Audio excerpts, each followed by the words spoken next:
Clédou. C'est tout au monde après vous. Radio Clédou, le journal avec Sotelma Malitaire. Bonjour à toutes et à tous et bienvenue dans cette édition. Les titres. Troisième phase des pourparlers intermaliens à Alger. L'heure est à la proposition d'une base de futurs accords de négociation. Sur les documents proposés, Arnaud Akodienou, le chef adjoint de la mission MINUSMA, s'est prononcé là-dessus. Expliquer à la société civile malienne le sens de la régionalisation. C'était l'objectif de la tenue d'une rencontre hier organisée par le ministre de la décentralisation et de la ville et les organisations de la société civile de Bamako. Voilà pour les titres de ce journal. Le développement dans un instant avec Fatou Sissé au micro et Fatou Fall à la technique.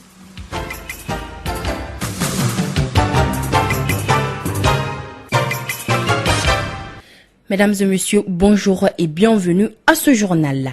La troisième phase des pourparlers intermaliens qui a débuté hier à Alger se poursuit.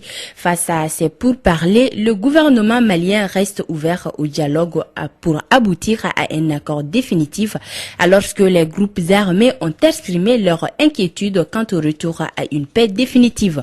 La cérémonie d'ouverture a été marquée par plusieurs interventions. Déjà, le document proposé par les médiateurs comme base du futur accord n'est pas contraignant pour les parties gouvernementales. Le point avec Kassim Traoré.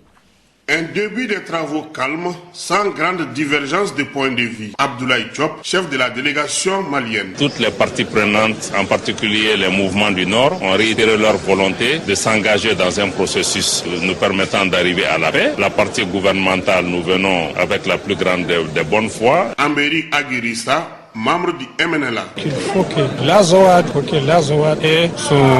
se destine à mettre, pour que les populations de l'Azawad ne soient plus gérées comme des choses. Il faut que nous sentions chez nous. La coalition des peuples pour l'Azawad, une dissidence du MNLA, pense que les questions urgentes doivent être traitées cette fois-ci. Mohamed Ould Ousmane Mohamedoun de la CPA. Pour l'instant, ce qui nous intéresse, c'est le contenu, c'est la façon dont la sécurité va être gérée dans toutes ces régions, c'est la façon dont les institutions vont fonctionner à l'avenir. Ce n'est pas les noms, les appellations qui sont importantes, mais c'est le contenu de la façon dont est-ce que cette région va être gouvernée qui est plus importante pour nous. Pour le représentant spécial du secrétaire général des Nations Unies, tous les ingrédients sont réunis pour avoir un accord qui sera applicable sur le terrain. Albert Conders. On a une formulation sur la cessation des hostilités. Tous les Maliens, l'espoir que ça va se traduire dans un accord définitif, mais pas seulement définitif sur papier. Cette deuxième phase des pourparlers peut prendre 2 mois.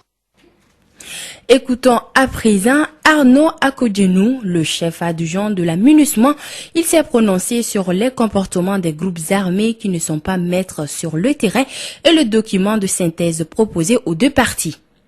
Le document qui a été soumis aujourd'hui permet la réflexion, des échanges. De cette réflexion, de ces échanges, nous irons vers une autre étape. Et cette étape-là sera l'étape réelle de la préparation vers un accord de paix, vers un accord. On n'y est pas encore, il faut être réaliste et il ne faut pas non plus précipiter les choses. Le document est une synthèse couvrant les grandes lignes qui ont été discutées, qui ont mérité des auditions, qui ont mérité des propositions de l'ensemble des parties. La médiation les a ramassé, on a fait une synthèse qui est loin d'être exhaustive, comme je vous l'ai dit, mais quand même qui permet d'avoir des éléments d'échange, de discussion, voire de négociation. L'armée font des déclarations, condamnent, mais après tout, c'est eux qui contrôlent le terrain. Alors qu'ils prouvent qu'ils contrôlent effectivement le terrain, qu'ils prouvent que les hommes et les femmes des différents contingents des pays contributeurs, que ces hommes et ces femmes peuvent travailler pour instaurer et maintenir un minimum d'état de droit dans cette région. S'ils contrôlent véritablement le terrain ou les régions, qu'ils le prouvent et que nous arrêtons de devoir compter tous les jours des victimes au niveau des troupes et des victimes au niveau des populations. Voilà, c'était Arnaud Akodienou, le chef adjoint de la MINUSMA. Actualité sur un tout autre plan. expliquer à la société civile malienne le sens de la régionalisation. C'était l'objectif d'une rencontre hier au gouvernorat de Bamako entre le ministre de la décentralisation et de la ville et les organisations de la société civile. La rencontre avait pour but de faire en sorte que la société civile comprenne les motivations des décideurs à aller vers la régionalisation. Le ministre Ousmane Sy nous donne des détails au micro d'André Traoré. Le développement social, c'est-à-dire l'accès aux services publics de base, ne suffit pas pour faire le développement. Et le développement en termes de développement économique, en termes de création de la richesse, en termes de création d'emploi, en termes simplement de faire vivre les territoires, ne peut pas se faire à l'échelle d'une commune, ne peut se faire qu'à une échelle territoriale valide qu'est la région. Et c'est de ça qu'il s'agit aujourd'hui. La crise dans laquelle nous sommes, une des réponses majeures de cette crise, c'est comment créer de la richesse et comment créer de l'emploi. Et ça passe par le développement des territoires. Une des raisons aujourd'hui, c'est comment faire un développement adapté aux contours de chaque partie de ce territoire. Le Mali est un grand pays, mais un pays divers. Diversité des groupes humains, diversité des territoires. Comment faire un développement cousu sur mesure et non pas le développement prêt-à-porter dans lequel nous sommes aujourd'hui. Voilà le sens de la régionalisation. Voilà, c'était le ministre Ousmane Sy au micro d'André Traoré.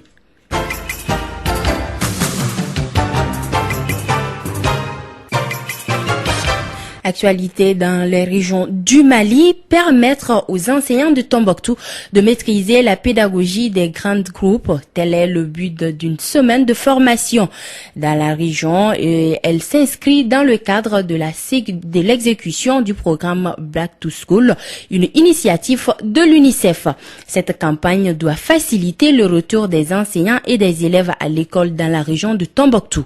Le point avec Kassim Traoré. La phase d'exécution du programme Back to School ou retour à l'école a bien débuté dans la 6e région administrative du Mali. Des journées d'échange avec les enseignants ont été organisées dans ce sens. Moustapha Abdoulaye, Académie de Tombouctou. L'UNICEF a beaucoup fait avec l'Académie en appui pour qu'il y ait un véritable retour des enfants à l'école et le maintien des enfants à l'école. Cette campagne est initiée par l'UNICEF et le gouvernement malien afin de faciliter le retour des enfants et des enseignants à l'école. Almadi Aïdara, UNICEF. C'est le contrat qui nous lie, qui vous lie, vous, enseignants, à l'enfant, aux élèves que vous encadrez. C'est le genre de contrat qui nous lie à l'enfant. C'est pourquoi nous disons, nous, dans notre vocabulaire, unissons-nous pour l'enfant. Les participants venus des cercles de Gundam, Tiré, Niafunke, Gourmara-Rousse, plus ceux de Tombouctou, se réjouissent des modules enseignés. Abdou Touré, enseignant. Puisque les enfants qui sont partis sont en train de revenir, alors les classes seront bondées et il faut que les enseignants soient en mesure de pouvoir garder un ensemble d'élèves ici. Une classe de 100 personnes ou plus, c'est pas facile à gérer, donc cette formation est le bienvenu pour les enseignants. Salma Traoré, Centre d'animation pédagogique de Tombouctou. Un enseignant ne peut pas aller justement avec la routine, il ne peut pas aller sans formation. Cette rencontre avec les enseignants de Tombouctou s'inscrit dans le cadre des activités de l'Académie de la Cité des 333 Saints en partenariat avec l'UNICEF. Santé à présent, le Mali en alerte pour la prévention du virus Ebola. Le développement social de Bamako, en partenariat avec l'UNICEF, ont tenu hier à la Maison des Aînés une 3e réunion sur la mise en œuvre d'un plan d'action pour la prévention de la fièvre hémorragique à virus Ebola. Le budget et les activités prévues ont été exposés par les participants. L'un des participants est au micro d'Assa Sidibé.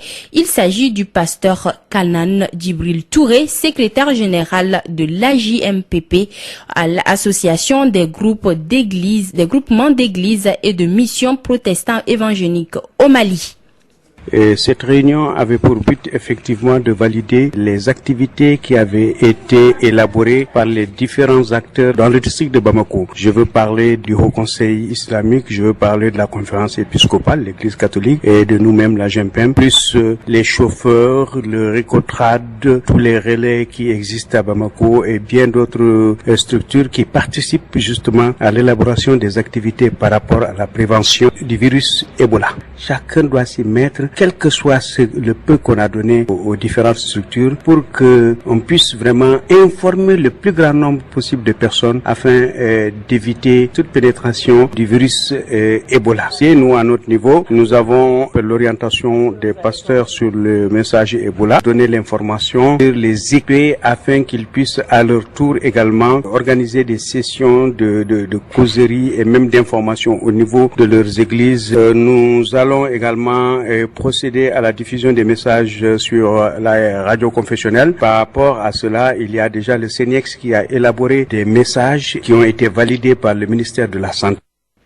Voilà, c'était le pasteur Kanan Djibril Touré, secrétaire général de l'AJMPM, Association des groupements d'églises et missions protestantes évangéliques au Mali.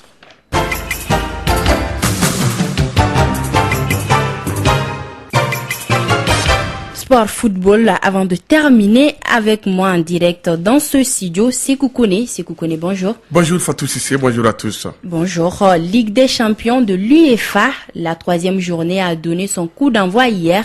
Le Bayern de Munich, Chelsea et le Shakhtar Donetsk ont largement dominé leurs adversaires respectifs. Tout à fait Fatou Cissé, une soirée très riche en buts. 40 en 8 rencontres, soit une moyenne de 5 buts par match. La deuxième soirée, la plus prolifique de l'histoire de la compétition. Eh bien, dans le groupe E, le Bayern de Munich s'est largement imposé par le score sans appel de 7-1 sur la pelouse de l'AS Rome. Troisième victoire des Bavarois. Le CSKA Moscou a été accroché de but partout par Manchester City. Groupe F, grâce à l'Uruguayen Edison Cavani, le Paris Saint-Germain assure le service minimum 1-0 sur le terrain de l'Apoel de Nicosie et conserve sa première place avec 7 points. L'FC Barcelone a enregistré sa deuxième victoire de la compétition. Au stade Camp Nou, les Catalans ont gagné 3-1 devant l'Ajax d'Amsterdam. Dans le groupe G, Chelsea a étrié Maribor 6-0. Les Allemands de Schalke 04 ont pris les meilleurs 4-3 sur les Portugais du Sporting. Enfin, dans le groupe H, Bad Borisov a été sévèrement corrigé sur ses installations 7-0 par le Shakhtar de Donetsk. Pour cette rencontre, Luis Adriano a inscrit un quintuplé. Le Brésilien a rejoint au Panthéon un certain Lionel Messi qui était le seul à avoir réussi un tel exploit jusque-là en Ligue des Champions. Mais aussi, Adriano a marqué le triplé puis le quadruplé les plus rapides de l'histoire de la compétition en peine 7 et 16 minutes. Dans ce même groupe, le FC Porto a disposé de l'Athletic Bilbao 2-1. Et cette 3e journée de la Ligue des Champions prend fin cet après-midi avec 8 rencontres. Dans le groupe A, Atlético Madrid Malmo et Olympiakos de Pirée, Juventus de Turin. Groupe B, Ludogorets FC Bâle et le choc Liverpool et Real de Madrid au stade Anfield Road de l'Angleterre. Groupe C, Bayer Leverkusen Zenit Saint-Pétersbourg, AS Monaco, Benfica de Lisbonne. Enfin, groupe D, Anderlecht Arsenal et Galatasaray Borussia Dortmund. Les matchs sont prévus à partir de 18h45 temps universel. Merci donc à Sekou pour toutes ces précisions. Voilà, il est exactement 13h passé de 15 minutes et c'est la fin de cette édition qui vous a été présentée par Fatou Cissé, mise en onde par Fatou Fall. Juste après ce journal, vous pouvez suivre votre émission sportive avec Sekou Kone, Djibril Kaba et Ousmane Traoré. Merci.